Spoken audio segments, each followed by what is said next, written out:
kawusa ingkang pados warik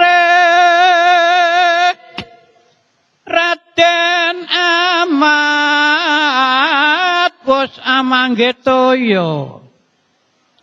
nulya siramiwa ngombe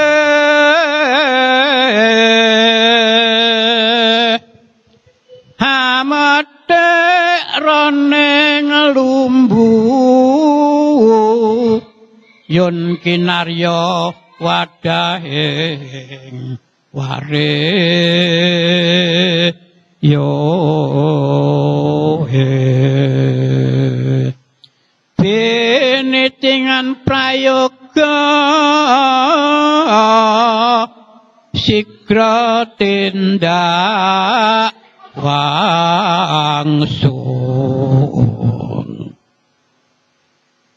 lampahira kegancangan sampun prapta dununge wau kang rayi nging sepitana janma